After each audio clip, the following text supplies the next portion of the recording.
మాధవి, వెంకటరమణ, సుస్మిత వినపడిస్తుందా? అందరికీ వినపడిస్తుందా? మాధవి, వెంకటరమణ వినపడిస్తుందా? వినపడుతుంది సార్. వెరీ గుడ్ నాన్న, very good morning. Venkataramana, Sushmita, Kamalakar, Madhavi. Okay okay, class start చేస్తాం. Okay sir. ఈరోజు మనము భారత రాజకీయ ప్రక్రియలో భాగంగా సాంప్రదాయము, ఆధునికత అనే టాపిక్ గురించి తెలుసుకుంటాం. సాంప్రదాయము, ఆధునికత ఇంగ్లీష్లో ఏమంటాం? ఇంగ్లీష్లో ట్రాడిషనలిజం మరియు మోడర్నిటీ అంటే ఆధునికత. ఇది ఇంపార్టెంట్ టాపిక్. ఇది ఎస్ఏ క్వశ్చన్, ఇది 10 మార్క్స్ క్వశ్చన్. కాబట్టి ఇప్పుడు సాంప్రదాయము, ఆధునికత గురించి కొన్ని విషయాలు మనము ఇప్పుడు చెప్పుకోవడం జరుగుతుంది. సాంప్రదాయాలు, ఆధునికత అనే దాని గురించి కొన్ని విషయాలు మనము బ్రీఫ్గా మనం తెలుసుకుంటాం. అంటే సాంప్రదాయము, ఆధునికత SA question, 10 marks question. Modernity, ఆధునికత, పాశ్చాత్య విధానం, వెస్టర్న్ కల్చర్, వీటి గురించి మనం కొన్ని విషయాలు ఇప్పుడు బ్రీఫ్గా తెలుసుకుంటాం. ఇంగ్లీష్లో ఏమంటాము? TRA అంటే ట్రాడిషనలిజం, మోడర్నిటీ, సాంప్రదాయము, ఆధునికత. వీటి గురించి కొన్ని విషయాలు ఇప్పుడు తెలుసుకుందాం. ముఖ్యంగా పాశ్చాత్య విధానం అంటున్నాం అంటే వెస్టర్న్ కల్చర్. ఈ సాంప్రదాయకతలో, ఆధునికతలో మనకు పాశ్చాత్య విధానం అంటే ఏమిటి, వెస్టర్న్ కల్చర్ గురించి కొన్ని విషయాలు తెలుసుకుంటాం. పాశ్చాత్యులు భౌతికవాదులు, అంటే భారతీయులు ఆధ్యాత్మికవాదులు. ఎక్కువగా హిందూ వాదాన్ని అలవాటు చేసుకున్నవారు భారతీయులు అని చెప్పవచ్చు. మన స్వాతంత్రం రాకపూర్వమే ఉన్న విధానమే పాశ్చాత్య విధానం అని చెప్పవచ్చు. వెస్టర్న్ కల్చర్ ఎప్పుడు వచ్చింది? ఇది స్వాతంత్రం రాకపూర్వపు ఉన్న విధానం. దీన్ని మనం వెస్టర్న్ కల్చర్ అంటాం. కాబట్టి భారతీయులు ఎక్కువగా ఆధ్యాత్మికవాదులు, భౌతికవాదులని చెప్పవచ్చు. కాబట్టి పాశ్చాత్య సంస్కృతికి, భారతీయ సంస్కృతికి వ్యత్యాసం ఉన్నది. అంటే స్వాతంత్రం వచ్చిన తర్వాత మన సంస్కృతి వేరుగా ఉన్నది, స్వాతంత్రం రాకపూర్వము సంస్కృతి వేరుగా ఉన్నదని మనం చెప్పవచ్చు. కాబట్టి నాగరికత విధానంలో తేడా ఉంది. స్వాతంత్రం రాకపూర్వము జీవన విధానం ఎలా ఉంది, స్వాతంత్రం వచ్చిన తర్వాత మన జీవన విధానంలో ఏ మార్పులు వచ్చాయనేది మనం తెలుసుకోవాలి. కాబట్టి భారతీయ సంస్కృతి మీద, నాగరికత మీద, ప్రభుత్వం మీద, పరిపాలనా విధానం మీద ఈ యొక్క వెస్టర్న్ కల్చర్, పాశ్చాత్య యొక్క సంస్కృతి ప్రభావం ముఖ్యంగా ఈ యొక్క బ్రిటిష్ యొక్క భావాలపై కనబడుతుంది.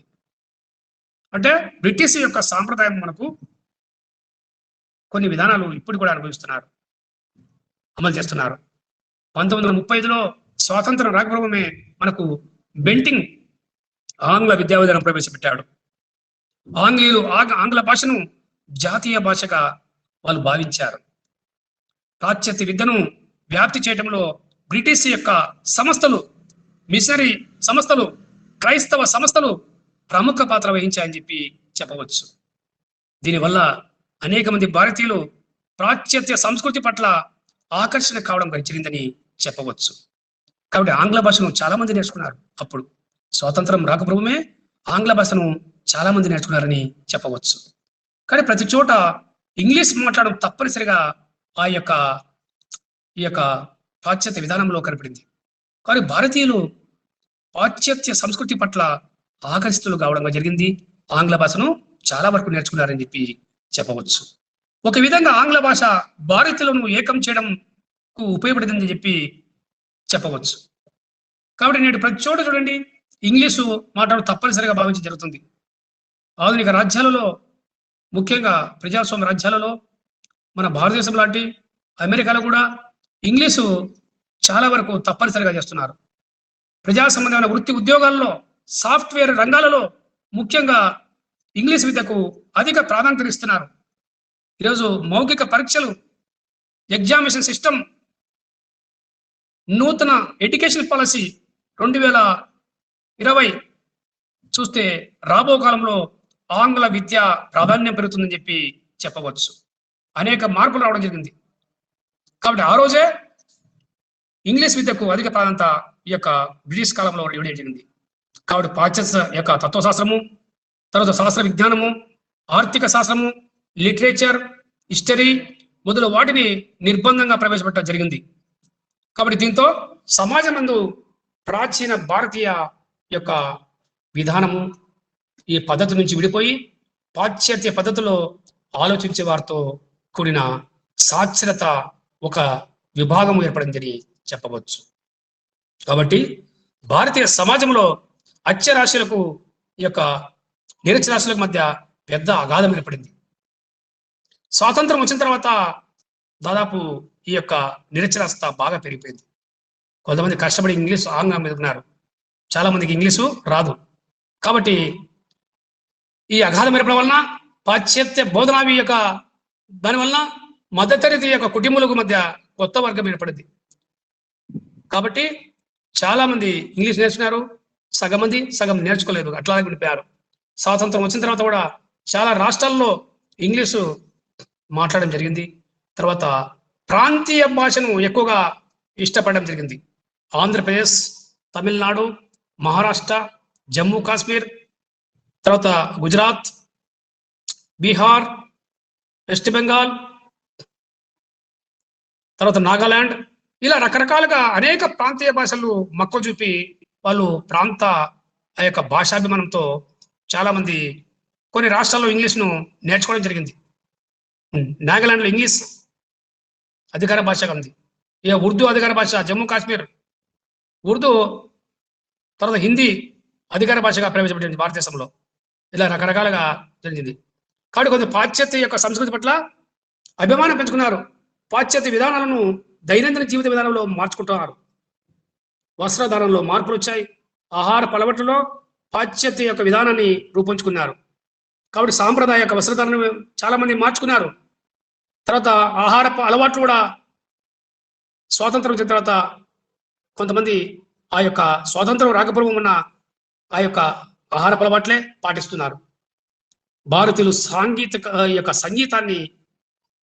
భారత సంగీతాన్ని విడిచిపెట్టి పాశ్చాత్య యొక్క పోప్ మ్యూజిక్, రాక్ మ్యూజిక్, ఇలా రకరకాలుగా ఇక మ్యూజిక్ ఉండడం జరుగుతుంది. పాశ్చాత్యం యొక్క నాగరికతకు చెందిన అనేక పండుగలు జరుపుకుంటున్నారు.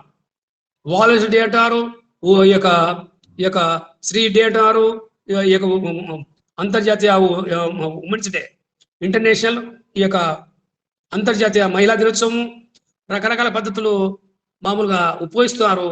కాబట్టి ఇటువంటి పద్ధతుల వల్ల గొప్ప వ్యక్తులుగా మారవలసిన ఆలోచన భారతీయ వ్యక్తులలో ఉండిపోయింది. కాబట్టి భారతీయ ఆట యొక్క కార్యకలాపాల్లో చాలా వరకు పాశ్చాత్య అలవాట్లు చోటు చేసుకున్నాయని చెప్పి చెప్పవచ్చు. పాశ్చాత్య అలవాట్లు ఇప్పటికి కూడా ఉన్నాయి భారత యొక్క జీవన విధానంలో.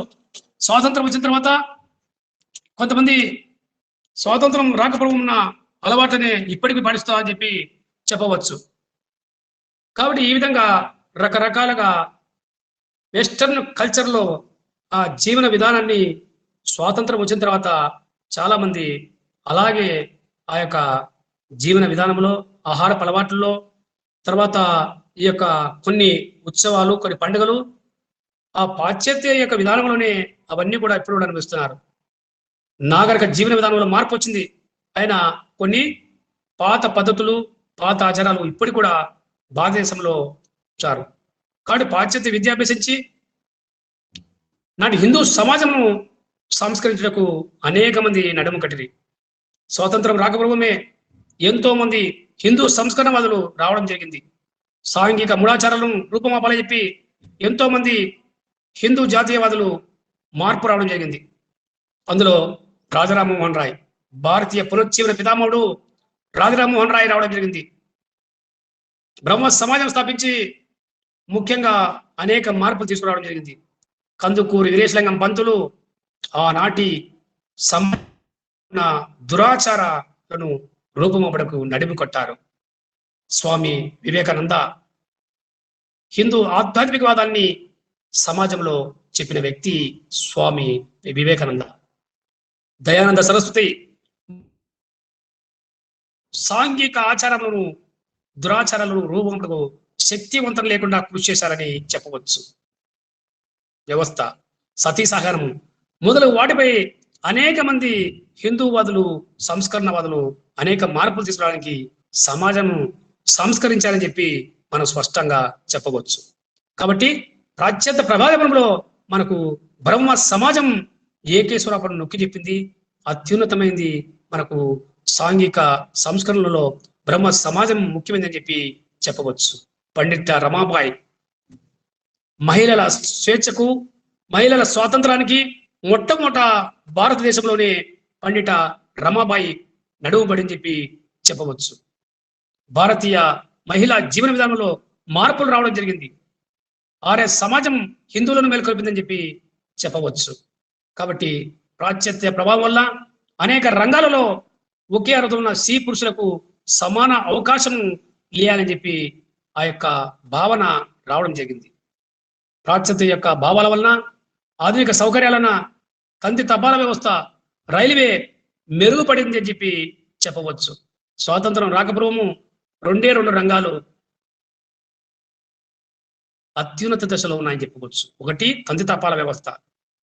ఈనాడు ఇంటర్నెట్ వచ్చింది, వెబ్ బ్రౌజర్ వచ్చింది. చాలా కొన్ని సెకన్లలో సమాచారం కానీ అన్నీ కూడా అంతర్జాతీయ ఉడంబడికలు కానీ అన్ని ప్రభుత్వం సంబంధించిన విషయాలు కానీ కొన్ని సెకన్లలో బ్రౌజింగ్ వాట్సాప్లో రావడం జరిగింది. ఆ రోజు ఏమి లేవు. తంతి తపాల ద్వారా రైల్వేలు మెరుగుపడి ఒక ప్రాంతం నుండి ఆ మరొక ప్రాంతాలకు అందరి ప్రజలకు సన్నిహిత సంబంధాలు ఏర్పడడానికి బ్రిటిష్ వారు ఏర్పరిచిన ఈ యొక్క విధానాలు ఉన్నాయి. పాశ్చాత్య ప్రభావం వలన చట్ట సమానత్వం ఏర్పడింది, శాసన సమానత్వం, ఈక్వాలిటీ ఏర్పడింది. అదేవిధంగా చట్టరీత్యా కుల, మత, స్త్రీ పురుషులు కాకుండా ధనిక భేదం లేకుండా ఎలాంటి తారతమ్యం లేకుండా వారు బ్రిటిష్ వారు చేసిన అభివృద్ధి మనం చెప్పుకోదగ్గది. సామాన్య వ్యక్తి మొదలు రాజ్యాధినేత వరకు చట్టం దృష్టిలో సమానులు, న్యాయస్థానం నందు వీరు సమానులే అని చెప్పవచ్చు.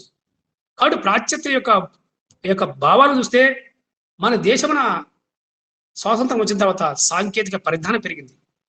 పారిశ్రామిక అభివృద్ధి స్వాతంత్రం రాకపూర్వమే ఉన్నది. ముఖ్యంగా నూలు, టీ పరిశ్రమలను బ్రిటిష్ వారు బాగా అభివృద్ధి పరిచారు. ముఖ్యంగా నూలు, తర్వాత టీ పరిశ్రమలు ఆంగ్లేయులు విపరీతంగా అభివృద్ధి పరిచిన సంఘటనలు ఉన్నాయి. కాబట్టి పాశ్చాత్య ప్రభావం వలన మన దేశంలో సాంకేతిక పరిజ్ఞానాన్ని ముందడుగు వేసిందని చెప్పి చెప్పవచ్చు. పారిశ్రామిక అభివృద్ధి కూడా ఎక్కువగా అభివృద్ధి చెందిందని చెప్పి చెప్పవచ్చు. కాబట్టి మన దేశంతో ఇతర దేశాలతో రాజకీయంగా, సాంస్కృతికంగా, తర్వాత ఈ యొక్క వాణిజ్య సంబంధాలు కూడా ఎక్కువగా మెరుగుపడాయని చెప్పి చెప్పవచ్చు. కాబట్టి ఇతర దేశాలతో మన దేశమునకు రాజకీయ, సాంస్కృతికంగా వాణిజ్య సంబంధాలు బ్రిటిష్ కాలంలోనే ఏర్పడినాయని చెప్పి చెప్పవచ్చు. కావున పాశ్చాత్య ప్రభావం వలన భారతీయ సంస్కృతి మూలన పడి పాశ్చాత్య పద్ధతిలో జీవన సరళి మన సంస్కృతిని విక్రించినట్లయింది. కాబట్టి జీవన విధానంలో మార్పులు రావడం జరిగింది. మన దేశ ప్రజలు సాంస్కృతికంగా కొంత ముందడుగు వేసేప్పటికీ అనేక దుష్ఫలితాలు రావడం జరిగింది. ఆధునిక జీవన రంగంలో చూస్తే రకరకాలుగా మహిళలు డ్రెస్సు రకరకాలుగా ఉంది, పురుషుల డ్రెస్సు రకరకాలుగా ఉంది. జీవన విధానంలో ప్రతిరోజు ఒక పండుగ చేసుకుంటున్నారు, ప్రతిరోజు ఒక ఉత్సవం చేసుకుంటున్నారు. జీవన విధానము ఆ రోజు వేరుగా ఉన్నది. స్వాతంత్రం వచ్చిన తర్వాత ప్రజల జీవన విధానము చాలా మార్పు వచ్చిందని చెప్పి చెప్పవచ్చు. కాబట్టి మన దేశ ప్రజలు సాంస్కృతికంగా కొంత ముందడు వేశారు, కానీ అనేక దుష్పరిమాణాలు రావడం జరిగింది. శాస్త్రీయ విజ్ఞానము పెరిగే కొలది నాగరికతలో కొంత మార్పు సంబంధించి భారతీయులు తమ సంస్కృతిని, పెద్దలను గౌరవించడం, నీతిగా మాట్లాడడం, ఆపదలో ఉన్న వారికి సహాయం చేయడం, కుటుంబ సభ్యులతో మరి ఈ పక్క వారితో, పొరుగు వారితో కలిసి సాంస్కృతికంగా కలిసి జీవించడం, మత సంబంధమైన కార్యక్రమాలు చేపట్టడం, ఇవన్నీ కూడా మర్చిపోరు అని చెప్పవచ్చు. కాబట్టి ఆనాటి పాశ్చాత్య విధానంలో చూస్తే జీవన విధానము చాలా మంచిగా ఉన్నది అని చెప్పవచ్చు. కాబట్టి భారతీయులు ఇతరుల నాగరికతను సులభంగా అనుసరించవచ్చు. అయితే ఇతరుల సంస్కృతి మాత్రము సులభంగా భారతీయులు స్వీకరించలేరని చెప్పి మనము చెప్పవచ్చు. ఈ విధంగా మనకు పాశ్చాత్య యొక్క భావాల వలన మన దేశంలో సాంకేతిక పరిజ్ఞానం పెరిగింది. నాగరికతలో కొంత మార్పు రావడం జరిగింది. తర్వాత ఈ యొక్క కొన్ని రవాణా యొక్క సౌకర్యాలు కొన్ని మెరుగుపడినాయి. అన్ని వర్గాల వారికి సమాన ప్రాధాన్యత రావడం జరిగింది. కాబట్టి పాశ్చాత్య యొక్క కల్చర్, వెస్టర్న్ కల్చర్ అనేది ఇప్పటికి కూడా ఆధునిక కాలంలో ఇప్పటికీ అనుభవిస్తామని చెప్పి మనకు చెప్పవచ్చు. తర్వాత సాంప్రదాయం, భారతీయ స్వాతంత్రం వచ్చిన తర్వాత భారతీయ సాంప్రదాయం ఏ విధంగా ఉంది, మార్పు, ఆధునికత, ఈ యొక్క మోడర్నిటీ ఏ విధంగా ఉంది అనేది మనం తెలుసుకోవాలి. సాంప్రదాయాలు అంటున్నాం. సాంప్రదాయాలు సమాజంలో తరతరాలుగా ఉన్న అలవాట్లు, తర్వాత నమ్మకాలు, విశ్వాసాలు, కట్టుబాట్లు, జీవన విధానంలో కట్టుబాట్లు, ఇవన్నీ కూడా మొదలు వాటిని సాంప్రదాయాలు అంటారు. ఆధునీకరణ అంటే ఏమి? సమాజంలో మార్పు, సమాజంలో జరిగే అభివృద్ధికర మార్పు, జీవన విధానంలో మార్పు, సమాజంలో శాస్త్రీయ సాంకేతిక రంగంలో, రాజకీయ రంగంలో, ఆర్థిక రంగంలో జరిగే మార్పు ఆధునీకరణ అంటారు. ఆధునికత, మోడర్నిటీ అంటారు. కాబట్టి ఆర్థిక శాస్త్రవేత్తల అభిప్రాయంలో కూడా సాంకేతిక విజ్ఞానం సహాయంతో సహజ వనరులను అదుపులో పెట్టి అధికోత్పత్తి సాధించడాన్ని ఆధునీకరణ. కాబట్టి ఈ విధంగా ఆధునికత అనేది మామూలుగా సమాజంలో అభివృద్ధి మార్పుగా చెప్పవచ్చు. కాబట్టి పారిశ్రామికరణ వలన అనేక నగరాలు ఏర్పడి ఈ యొక్క నగరీకరణ జరుగుతుంది. గ్రామీణ ప్రాంతాల్లో ప్రజలు ఈ పట్టణాలకు వలస వెళ్తున్నారు. ఈ యొక్క పట్టణీకరణ వలన సమాజంలో అనేక మార్పులు సంభవిస్తున్నాయి. గ్రామాలు చాలా వరకు గ్రామీణ జీవన విధానంలో మార్పులు రావడం జరిగింది. కాబట్టి ఆధునికత వలన, మోడర్నిటీ వలన సామాజిక జీవన విధానంలో మార్పులు జరిగాయి. రాజకీయ అంశాలలో కూడా మార్పులు సంభవించాయి అని మనం స్పష్టంగా చెప్పవచ్చు. విజ్ఞాన అభివృద్ధి వలన సాంప్రదాయక సమాజము చైతన్యవంతంగా మార్పు చెందిందని చెప్పి చెప్పవచ్చు. ఈరోజు మన జీవన విధానం స్వాతంత్రం వచ్చిన తర్వాత ఆధునీకరణ వైపు ముందడుగు వేసిందని చెప్పవచ్చు. కాబట్టి సాంప్రదాయాలు పాటించే సమాజము సాంఘిక, ఆర్థిక, మానసిక రీతులను విడిచిపెట్టి నూతన మార్పులకు నాంది పలికిందని చెప్పి స్పష్టంగా చెప్పవచ్చు. ఈ విధంగా నేటి సమాజాలు సాంప్రదాయక స్థితి నుండి సాంఘికంగా మరియు ఈ యొక్క ఒక సంస్కృతి పరంగా ఎంతో అభివృద్ధికి ముందడుగు వేశాయని మనం చెప్పవచ్చు. ఈ విధంగా సమాజము ఈ సాంప్రదాయాల నుండి ఆధునికత వైపు అడుగులు తీస్తుందని చెప్పి చెప్పవచ్చు. ఈ విధంగా సమాజంలో ఎన్నో అవకాశాలు రావడం జరిగింది. సమాజంలో నూతన విలువలు, సంస్థలకు, నూతన శక్తులకు, ముఖ్యంగా అభివృద్ధికి నాంది పలికిందని చెప్పి చెప్పవచ్చు. ఈ విధంగా విజ్ఞాన మరియు సాంకేతిక విషయాలు ఈ పయనంలో విప్లవాత్మక మార్పులు వచ్చాయి. మనది ప్రజాస్వామ్య దేశం, తర్వాత సంక్షేమ రాజ్యం, శ్రేయ రాజ్యం. భారతీయ ఈ యొక్క ప్రజలకు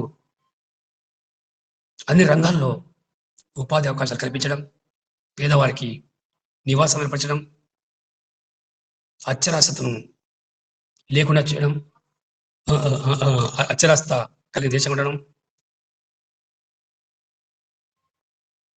భారతీయ సాంప్రదాయంలో విద్యారంగంలో మార్పులు చేయడం, జీవన విధానంలో మార్పులు చేయడం,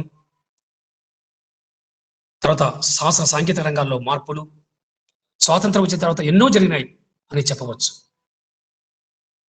కానీ ప్రజల ఆలోచన యొక్క పద్ధతులు మార్పులు జరిగింది. ఆర్థిక అభివృద్ధిని రాజ్యాల్లో జరిగింది.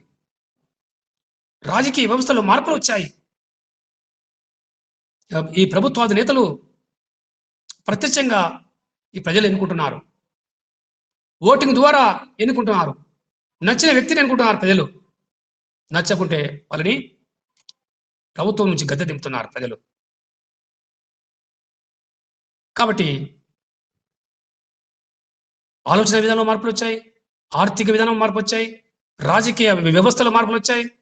స్వాతంత్రం వచ్చిన తర్వాత మనకు ఈ యొక్క ప్రజాస్వామ్య ప్రభుత్వం ఏర్పడింది, గణతంత్ర రాజ్యం ఏర్పడింది, లౌకిక వాదం ఏర్పడింది, సామ్యవాద భావనలతో ప్రభుత్వం ఏర్పడింది. తర్వాత ఈ యొక్క ఎలాంటి వివక్షత లేకుండా మన రాజ్యాంగం ద్వారా ప్రభుత్వము అన్ని వర్గాల వారికి రక్షణ కల్పించింది. ముఖ్యంగా ఈ మార్పుకు విజ్ఞాన రంగాలు, సాంకేతిక రంగం, ప్రజాస్వామ్య భావనలు ఎంతో ఉపయోగపడినాయి. డెమోక్రసీ అనేది చాలా ఉపయోగపడిందని చెప్పి చెప్పవచ్చు. కాబట్టి నూతన విద్యా విధానం 1986లో విద్యా విధానం వస్తే చాలా మార్పులు జరిగాయి. తర్వాత ఈరోజు ఆధునిక విద్యా విధానంలో 2020 న్యూ ఎడ్యుకేషన్ పాలసీ రావడం జరిగింది. అనేక మార్పులు తీసుకురావడం జరిగింది. ప్రజల జీవన విధానం మీద ప్రజల విద్యారంగంలో మార్పు రావాలని చెప్పి ఆంగ్ల విద్యా విధానం రావడం జరుగుతుంది.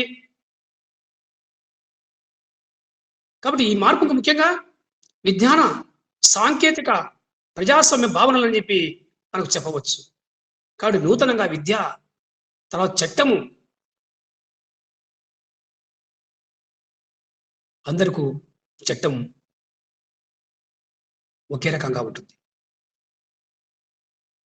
తర్వాత న్యాయము భారతీయులకు న్యాయం కల్పిస్తుంది.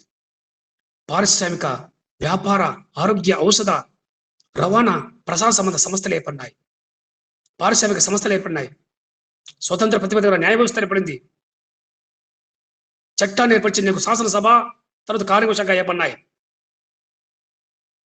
పారిశ్రామిక రంగాలు ఏర్పడినాయి, వ్యాపార రంగ సంస్థలు, ఆరోగ్య సంస్థలు, రవాణా సంస్థలు, ప్రసార సంస్థలు ప్రజాస్వామ్యంలో బలంగా ఉన్నాయని చెప్పి చెప్పవచ్చు. కాబట్టి దీని ఫలితంగా నూతన సమాజం ఏర్పడింది, ఒక సాంఘిక సమాజం ఏర్పడింది, సాంస్కృతిక సమాజం ఏర్పడిందని చెప్పి మనం చెప్పవచ్చు. కానీ స్వాతంత్రం వచ్చిన తర్వాత ఈ యొక్క ప్రజల జీవన విధానంలో అనేక మార్పులు రావడం జరిగింది. మన భారతదేశం లౌకిక రాజ్యం. ఈ యొక్క 42 అమెండ్మెంట్ ద్వారా లౌకిక అనే పదాన్ని చేర్చారు.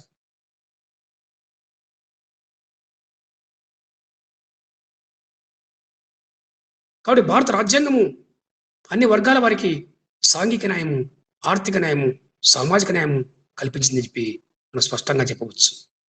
కాబట్టి సాంప్రదాయాల్లో అనేక మార్పులు వచ్చాయి. సాంప్రదాయ సామాజిక నిర్మాణము వైపు నూతన అడుగులు వేసింది. భారతీయ సమాజము అభివృద్ధి చెందిన పాశ్చాత్య దేశాల యొక్క పద్ధతులను అరువు తెచ్చుకుంటుంది. కాబట్టి మన సమాజము పారదర్శక సమాజం. ఇందులో సాంప్రదాయాలు ఉన్నాయి మరియు ఆధునిక లక్ష్యాలు కూడా ఉన్నాయి. కాబట్టి సాంస్కృతికంగా చూసినట్టయితే ఒకవైపు ఆధునిక పాశ్చాత్య జీవన విధానాన్ని గడిపేవారు ఉండగా, మరొక వైపు పురాతన సాంప్రదాయ జీవనాన్ని గడిపేవారు మన దేశంలో ఉన్నారు. కాబట్టి ఒకవైపు అధునాతన వైద్యశాలలు ఉన్నాయి, మరోవైపు ప్రజలు మూఢనమ్మకాల విశ్వాసాలకు బలవుతున్నారు. స్వాతంత్రం వచ్చిన తర్వాత ఇప్పుడు అధునాతన రంగంలో ఎన్నో మనకు హెల్త్ ఈ యొక్క డిపార్ట్మెంట్లో వైద్యశాలలు ఎన్నో రావడం జరిగింది. కాబట్టి ప్రజలు మంత్రాలకు ఈ మూఢాచారాలు పాటిస్తున్నారని చెప్పవచ్చు. కాబట్టి సామాజిక పరిస్థితులు అంచనా వేస్తే ఒకవైపు ఆధునిక పరిశోధన సంస్థలు ఉన్నాయి, మరోవైపు ప్రజలు జ్యోతిష శాస్త్రంపై ఆధారపడి జీవిస్తున్నారని చెప్పి మనము చెప్పవచ్చు. ఈ విధంగా మనకు జీవన విధానంలో మార్పులు రావడం జరిగింది. కాబట్టి స్వాతంత్రం వచ్చిన తర్వాత అనేక రంగాలలో మార్పులు రావడం జరిగిందని మనం చెప్పవచ్చు. కాబట్టి సామాజిక యొక్క నిర్మాణంలో అన్ని వర్గాల వారికి ఈక్వాలిటీ, స్వేచ్ఛ కల్పించారు.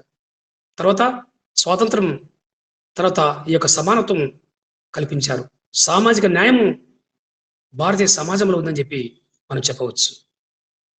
కాబట్టి ఇప్పటికీ ప్రజలు మూఢనమ్మకాల విశ్వాసాలకు బలి కావడం జరుగుతుందని చెప్పి మనము చెప్పవచ్చు. ఈ విధంగా మనకు సాంప్రదాయలో మామూలుగా ఈ యొక్క లక్షణాలు ఉన్నాయని చెప్పి మనం చెప్పవచ్చు.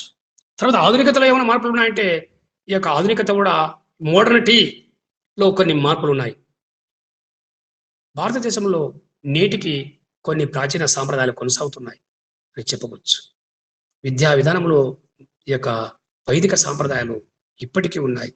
పురాతన వైదిక సాంప్రదాయము ఇప్పటికీ కొనసాగిస్తున్నారు. వివాహ వ్యవస్థ, కుటుంబ వ్యవస్థ, తర్వాత కుల వ్యవస్థ, ఇవన్నీ కూడా పురాతన సాంప్రదాయాలు ఇప్పటికి కూడా పాటించడం జరుగుతుంది. కొన్ని రాష్ట్రాల్లో పురాతన వ్యవస్థ, వివాహ వ్యవస్థ ఇప్పటికీ ఉంది, కుటుంబ వ్యవస్థ ఇప్పటికీ ఉందని చెప్పవచ్చు. బ్రిటిష్ వారు సంక్రమించిన రాజకీయ న్యాయ వ్యవస్థలు విస్తృత వ్యాప్తి కావడం జరిగింది. కాబట్టి సాంప్రదాయ ఆధిక్యము ఆచరణలో కనిపిస్తుంది అని చెప్పవచ్చు. అయితే సాంప్రదాయాల నుండి మంచిని కొంత గ్రహించారు. తర్వాత ప్రజాస్వామ్యం, ప్రపంచంలో మనము అతిపెద్ద ప్రజాస్వామ్యం చెప్పవచ్చు. లౌకికవాదం, భారతదేశంలో లౌకిక రాజ్యం, అన్ని మతాలకు సమాన ఆదరణ ఉంది. మతాధికార రాజ్యం కాదు భారతదేశం అని చెప్పవచ్చు. అన్ని మతాలను గౌరవిస్తున్నారు అని చెప్పవచ్చు. శాస్త్రీయ పద్ధతులు వంటి భావాలు, ఆధునికతకు సంబంధించిన విలువలు, మోడర్న్కి సంబంధించిన వాల్యూస్, ఆధునికతకు సాంప్రదాయమునకు సహజమైన సంఘర్షణ ఉంటుంది. సాంప్రదాయాలకు మరియు ఆధునికతకు చాలా సంఘర్షణ ఉందని చెప్పవచ్చు. భారతీయులు విజ్ఞానవంతులు వివేచన శక్తిని ఉపయోగించి చెడు సాంప్రదాయ స్థానంలో ఆధునికతని ప్రాధాన్యతనిస్తున్నారు. రాను రాను పురాతన సాంప్రదాయాలన్నీ కాలం గడిచిపోయింది. కొత్త సాంప్రదాయాలకు భారతీయులు మారుస్తున్నారు. హిందువులు, ముస్లింలు, మైనార్టీలు, తర్వాత సిక్కులు, తర్వాత షెడ్యూల్ కులాలు, తెగలు వారి వారి సాంప్రదాయాల్లో నూతన సాంప్రదాయం రావడం లేదు, పురాతన సాంప్రదాయాలు కనిపిస్తున్నారు. హిందూ సాంప్రదాయాలు అలాగే ఉన్నాయి. ముస్లిం, క్రైస్తవులు వారి యొక్క సాంప్రదాయాలు అలాగే ఇప్పటికి కూడా ఎలాంటి మార్పులు లేకుండా ఉన్నాయని చెప్పి చెప్పవచ్చు. ఒకప్పుడు బాల్య వివాహ ఉన్నది, ఒకప్పుడు సతీ సగం ఉన్నది వంటి సాంప్రదాయాలు పాటించేవారు స్వాతంత్ర రాకపూర్వము. ఇప్పుడు పురాతన చెడు సాంప్రదాయాలను విస్మరించారు భారతీయులని చెప్పవచ్చు. కాబట్టి ఆధునికతలో చాలా మార్పులు వచ్చాయి మనం స్పష్టంగా చెప్పవు. కాబట్టి మోడర్నిటీ, ఆధునికత జీవన విధానంలో ఎన్నో విశేషమైన మార్పులు రావడం జరిగింది. వారసత్వంగా ఎన్నో బ్రిటిష్ వారి వారసత్వంగా ఎన్నో వచ్చాయి. భారతీయ సంస్కృతి సుసంపన్నం చేసేదే మన సాహిత్యం. సాహిత్య రంగంలో సంగీతం ఉంది, శిల్పకళలు ఉన్నాయి. మన జీవన విధానంలో జానపద సాహిత్యానికి ప్రముఖ స్థానం ఒకప్పుడు ఉండేది, స్వాతంత్రం వచ్చిన తర్వాత ఉండేది. కానీ ఇప్పుడు జానపద సాహిత్యము ఎక్కడ కూడా అది కనుమరుగని చెప్పవచ్చు. ప్రాచీన సాహిత్యం అంతా మొత్తము సంస్కృత భాషలో ఉంది. మన ఇతిహాసాలు ఉన్నాయి. తర్వాత ఈ యొక్క మహాభారతం, ఉపనిషత్తులు, పురాణాలు, వేదాలు, మనుస్మృతి మన సంస్కృతికి ప్రతిబింబాలని మనం స్పష్టంగా చెప్పవచ్చు.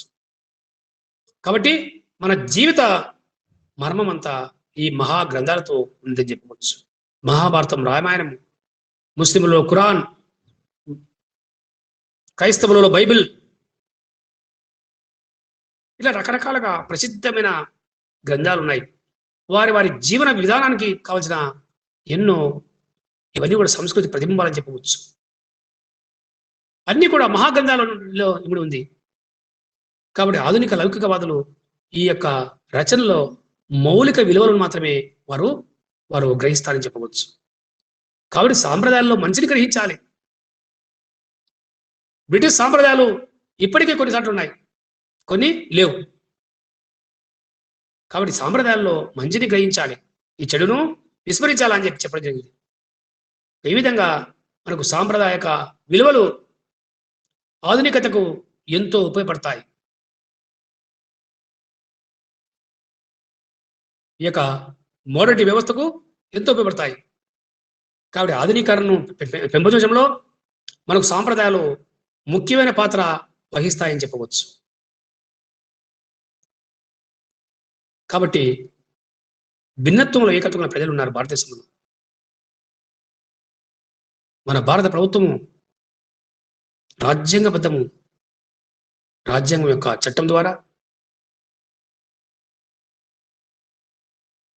భారతీయ సాంప్రదాయాలను గౌరవిస్తూ అనేక చట్టాలు చేసింది భారత ప్రభుత్వం అని చెప్పవచ్చు. ఈ విధంగా జీవిత విధానంలో మార్పులు తావడం జరిగింది. స్వాతంత్రం వచ్చిన తర్వాత అనేక మార్పులు హిందువులలో, ఈ యొక్క ముస్లింలలో, క్రైస్తవులలో మార్పులు వచ్చి నూతన సాంప్రదాయాలకు, నూతన పద్ధతులకు వాళ్ళు ముందుకు రావడం జరిగింది. ఈ విధంగా భారతీయ సమాజము పారదర్శక సమాజ లక్ష్యాలు కలిగి ఉందని చెప్పి చెప్పవచ్చు. కాబట్టి పారదర్శక సమాజము సాంప్రదాయానికి, ఆధునికతకు మధ్యలో ఉండి అభివృద్ధి చెందిన లక్ష్యాలు కలిగి ఉంటుంది. అభివృద్ధి చెందిన లక్ష్యాలు కలిగి ఉంటుంది. రెండవ ప్రపంచ తర్వాత స్వాతంత్రం పొందిన దేశాలు, మూడో ప్రపంచ దేశాలు, ఇవన్నీ అభివృద్ధి చెందుతున్న దేశాలు, ఇంకా అభివృద్ధి చెందుతున్నాయి. ప్రపంచంలో అగ్రరాజ్యాలు పారిశ్రామికంగా, శాస్త్ర సాంకేతిక రంగాల్లో ఎంతో అభివృద్ధి చెందాయి. England, America, Russia, China, Japan పారిశ్రామికంగా అభివృద్ధి చెందారు. Petrol, crude oil, Saudi Arabia, Iran, Iraq ప్రపంచంలోనే అతి ధనవంతమైన దేశాలని చెప్పవచ్చు. భారతదేశంలో వనరులు చాలా తక్కువ, వనరులు చాలా పరిమితంగా ఉన్నాయి, నదీ జలాలు తక్కువగా ఉన్నాయి. కాబట్టి సక్రమంగా వనరులు ఉపయోగిస్తే భారతదేశం కూడా అభివృద్ధి చెందిన దేశంలాగా మార్పు చెందుతుంది. కానీ పురాతన సాంప్రదాయ జీవితాన్ని గడిపేవారు ఉన్నారు ఇప్పటికీ అని చెప్పవచ్చు. కాబట్టి అధునాతన వైద్యశాలలు వచ్చాయి. ప్రపంచంలోనే అతి ముఖ్యమైన వైద్యశాలలు భారతదేశంలో వచ్చాయి. కాబట్టి ప్రజల్లో జీవన విధానంలో పురాతన ఆచారాలను వదిలిపెట్టి, మూఢనమ్మకాలు వదిలిపెట్టి, మన యొక్క జీవన విధానంలో కొత్త సాంప్రదాయాలకు అలవాటు పడాలని చెప్పి మన యొక్క సామాజిక జీవనంలో మార్పు రావాలని చెప్పి మనం చెప్పవచ్చు. కాబట్టి మనము ఈరోజు సాంప్రదాయము, తర్వాత ఆధునికత, మోడర్నిటీ గురించి కొన్ని విషయాలు తెలుసుకుందాం. సాంప్రదాయాలు, తర్వాత ఆధునికత, మోడర్నిటీ గురించి ఒకటి ఎస్ఏ క్వశ్చన్. ఈరోజు ఇది 10 మార్కుల క్వశ్చన్. దీని గురించి మనము భారత రాజకీయ ప్రక్రియలో భాగంగా, ఇండియన్ పొలిటికల్ ప్రాసెస్ లో భాగంగా మనము ఈ టాపిక్ చెప్పడం జరిగింది. ఆధునికత అంటే మోడర్నిటీ గురించి మనము కొన్ని విషయాలు ఇప్పుడు చెప్పడం జరిగింది. మాధవి, హేమంత్ అర్థమైందా? తర్వాత కమలాకర్, ఏమన్నా అర్థమైందా? టాపిక్ అర్థమైందా? Madhavi, Hemant, Hemant, good morning. Good morning నాన్న, వెరీ గుడ్ మార్నింగ్. మీకు ఆగస్ట్ లో ఎగ్జామ్స్ ఉంటాయి. నెక్స్ట్ మంత్ మీకు ఎగ్జామ్స్ ఉంటాయి, 4th సెమిస్టర్. కాబట్టి ఇప్పుడు రెగ్యులర్ ఆన్లైన్ క్లాస్ రండి. తర్వాత మీకు మెటీరియల్ కూడా మీకు అందుబాటులో ఉంది, అన్ని ఇస్తాము. మీరు ఆన్లైన్ క్లాస్ రెగ్యులర్ రండి. తొందరలో నెక్స్ట్ మంత్ ఎగ్జామ్స్ ఉంటాయి. మాధవి, కమలాకర్, అర్థమైందా? కమలాకర్, మాధవి,